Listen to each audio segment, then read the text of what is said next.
Hello నమస్తే అండి. నేను అనపకాయ పితికి కారం చేసి నూనెలో గోలిచ్చి కారం చేస్తున్నాను. ఇవి చాలా బాగుంటుంది టైంపాస్కి. చూడండి, ఇట్లా నానేసి పొట్టు తీస్తున్నాను అనపకాయ. మీకు ఏమైనా ఎండిండే ఉన్నా కానీ నానేసుకొని తీసుకోవచ్చు. నేను పచ్చివే చేస్తున్నా. దానికి పసుపు, ఉప్పు, కారము, అనపకాయ పితికి బెల్లం. చూడండి, ఇదంతా పొట్టు తీసి నేనంతా ఇట్లా చేసుకున్నాను.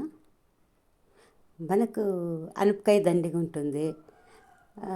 సాంబారు అవన్నీ చేస్తుంటాము. అయితే ఇవిను బాగుంటాయి, ఎప్పుడైనా తినేకి టేస్ట్గా ఉంటాయి.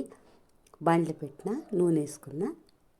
ఇవి అనపకాయ అంతా పొట్టు తీసి పెట్టినాం కదా బ్యాడ్లో, దాన్నంతా నూనెలో గోలిస్తున్నాను. మనము పట్నాలు అవన్నీ చేసుకుంటాం కదా, చిరుకుళ్ళి అవి ఇవి అవుతారు. చిరుకుళ్ళినే ఇవి.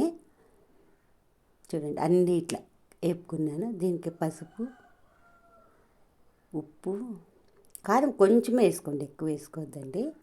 ఇదంతా కలుపుకొని ఓ డబ్బాలకు వేసి పెట్టుకొని మనము టీవీ చూసేటప్పుడు ఎక్కడైనా టైంపాస్కి బాగుంటాయి.